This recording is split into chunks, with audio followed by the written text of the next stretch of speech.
नमस्कार, डीएलएड प्रथम वर्ष विषय हमारा हिंदी भाषा शिक्षा और प्रवीणता।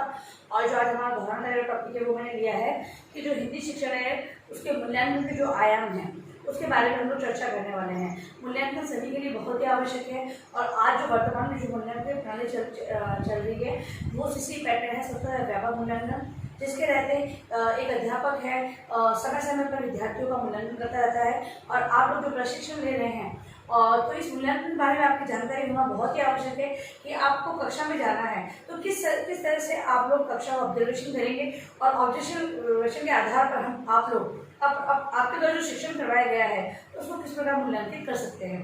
तो ऐसे कुछ जो संबंधित आयाम है उसके आधार पर आपको हिंदी शिक्षण का मूल्यांकन करना होगा, जिससे कि आपको ज्ञात हो जाए कि जो आपने विषय पढ़ाया है, विषय संबंधी जानकारी विद्यार्थियों तक दी है, वो विद्यार्थियों तक कहाँ तक पहुँची है, कितना ज्ञान उन्होंने ग्रहण किया है। ऐसी सारी जानकारियाँ उन्हें प्राप्त करवाने हेतु हमें मूल्यांकन करना बहुत ही आवश्यक है।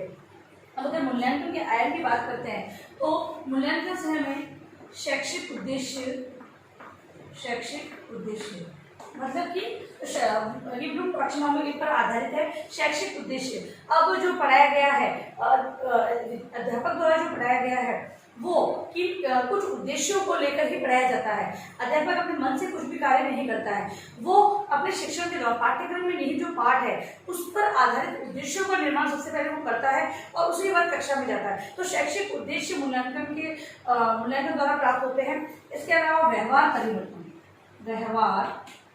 परिवर्तन जो उद्देश्यों की प्राप्ति हमने की है उस पर आधारित जो परिवर्तन विद्यार्थियों के अंतर्गत हुआ है वो मूल्यांकन द्वारा ही जांच की जाती है। फिर है अधिगम के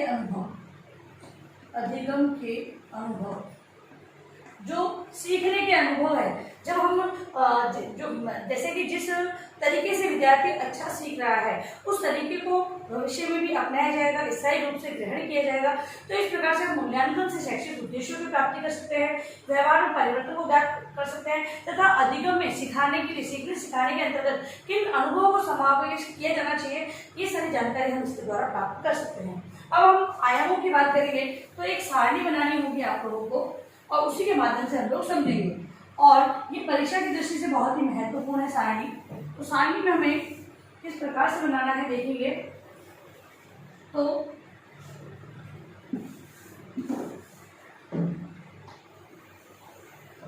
इस प्रकार सारणी बनेगी। सबसे पहले शिक्षण उद्देश्य आएंगे। शिक्षण उद्देश्य सभी को पता है, पाठ में बना चुके हैं। शिक्षण उद्देश्य क्या होते हैं? ज्ञान है, कौशल है। अब यहाँ पर सीखने की प्रक्रिया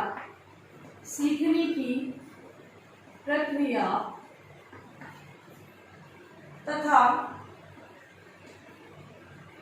सीखने के अनुभव और लास्ट में है व्यवहार परिवर्तन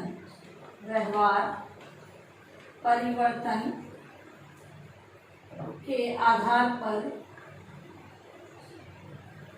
मूल्यांकन। देखिए जो मैंने ट्रायंगल बनाया था उसी पर आधारित मैंने ये सारणी बनाई है। देखिए अब इसमें शिक्षण के उद्देश्य तो सबसे पहले हम लोग यहाँ पर उद्देश्य चार प्रकार से उद्देश्यों की बात करने वाले हैं। तो यहाँ पर हम लोग 4 कॉलम बना लेते हैं। देखिए सबसे पहला है ज्ञान। उद्देश्य क्या हमारा ज्ञान। अब सीखने की प्रक्रिया या अनुभव के अंतर्गत किनको समावेश किया जाएगा तो व्याख्यान पद्धति, लिखना, गृह कार्य एवं अध्ययन।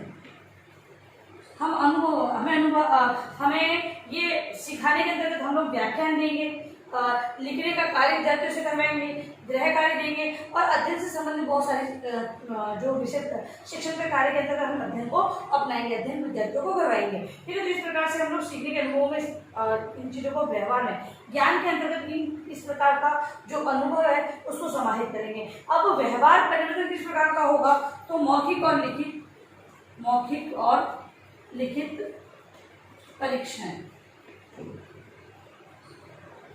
अगर हम व्यवहार में परिवर्तन देखना चाहते हैं, ज्ञान विद्यार्थियों को दिया गया किसके द्वारा, इनके द्वारा दिया गया, और अगर मूल्यांकन करना चाहते हैं तो लिखित और मौखिक दोनों प्रकार की प्रक्रिया से हम लोग कर सकते हैं। फिर है कौशल। अगला है कौशल। कौशल के अंतर्गत उपयोग तथा प्रदर्शन द्वारा छात्रों को स्वयं की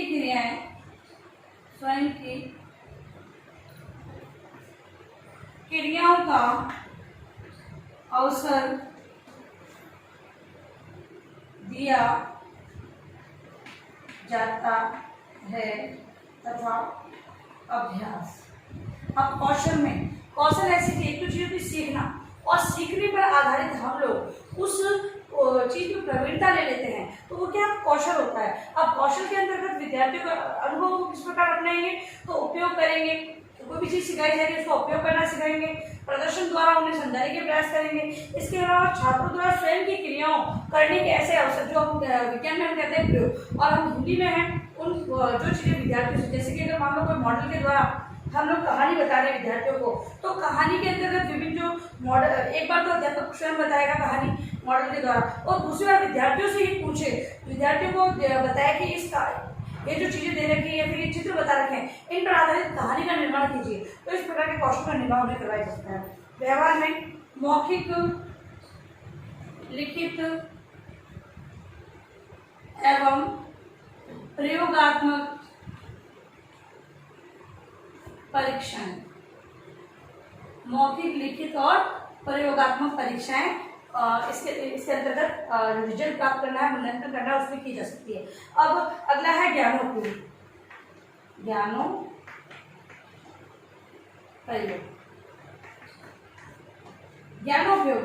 मतलब कि जो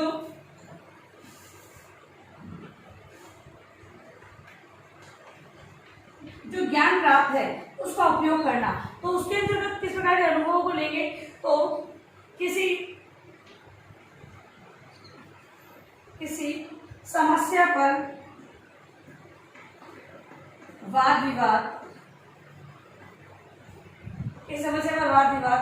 तर्क द्वारा कारण एवं प्रभाव को समझाना,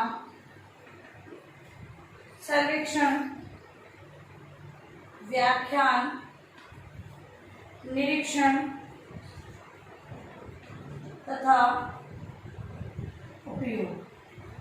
देखिए, अब हम लोग मूल्यांकन की बात करें और इन आयामों के द्वारा हम लोग मूल्यांकन प्राप्त कर सकते हैं। तो ज्ञान का उपयोग करना, तो कोई वाद विवाद प्रतियोगिता करवाई जा सकती है, कोई भी गतिविधि और भी हो सकती है, वो करवाई जा सकती है, वो करवाई जा रही है। तो अगर जब वो वाद विवाद एक पक्ष और विपक्ष में जो विचार प्रस्तुत किए जा रहे हैं वो तर्कपूर्ण ढंग से प्रस्तुत किए जाए, मतलब अनुभव में क्या होगा, अगर कोई विचार प्रस्तुत करा तो विभिन्न प्रकार के अनुभवों को समाहित करते हुए वो करेगा, प्रेजेंट करेगा।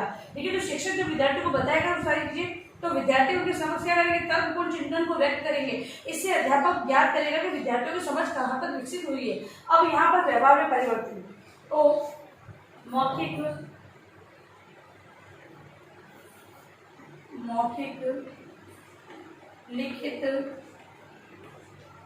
लिखित परीक्षाएं या निरीक्षण द्वारा हमें मूल्यांकन प्राप्त होता है। और लास्ट है रुचि अभिव्यक्तियों का विकास, रुचि और अभिवृत्ति का विकास। अगला जो आयाम है उसे देखेंगे, रुचि और अभिवृत्ति। इसमें जीवन की परिस्थितियों एवं मूल्यों का उल्लेख करना, जीवन के अनुकूलन का बोध करना,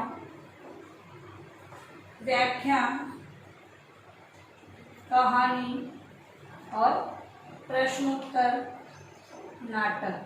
अब जो अनुभव है, अब हम ये बात करें मूल्यांकन की बात करें, तो मूल्यांकन के अंदर अध्यापक है वो विभिन्न अनुभवों को किस प्रकार, तो जीवन से संबंधित कोई परिस्थिति है या फिर जो मूल्य है हमारे, जो एक पाठ्यक्रम के द्वारा एक अध्यापक है अपने शिक्षण के अंतर्गत विद्यार्थियों के समक्ष ऐसी जो विषय वस्तु का वर्णन इस प्रकार से करता है कि विद्यार्थी उन मूल्यों को अपनाते हैं।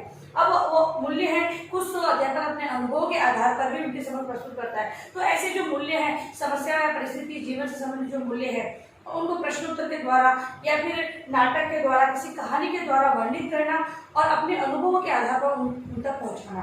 अब यहाँ पर व्यवहार में परिवर्तन क्या होगा? तो विवरण हो सकता है, उल्लेख, विवरण प्रस्तुत किया जा सकता है, उल्लेख किया जा सकता है, अनुपस्थिति मापनी, रेटिंग स्केल मापनी, इसके अलावा निरीक्षण और अनुसूची और प्रश्नावली।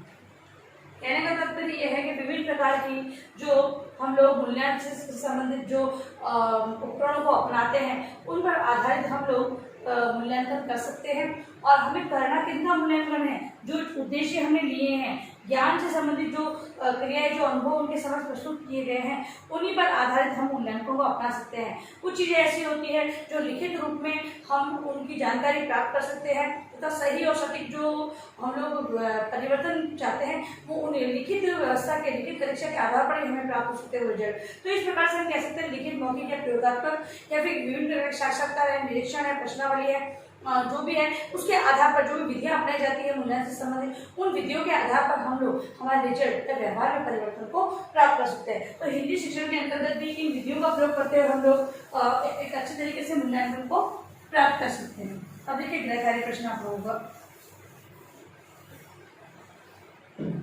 गृह कार्य है, हिंदी शिक्षण में हिंदी शिक्षण के मूल्यांकन के विभिन्न आयामों पर आधारित सारणी बनाएं। ठीक है, जो सारणी मैंने आपको बनवाई है उसी को बनाकर आप एक बार देखिए, ताकि परीक्षा में अगर कभी वो सारणी आती है तो वो अच्छे तरीके से आप उसको प्रेजेंट कर सकते हैं। और अंत में इस महामारी के दौर में कम से कम आवश्यक कार्य होने पर घर से बाहर निकले। यदि बाहर जाते भी हैं तो 3 बातों का विशेष ध्यान रखें, मास्क लगाएं, सोशल डिस्टेंस में हाथों को बार बार सैनिटाइज करें, सोशल डिस्टेंस का ध्यान रखें।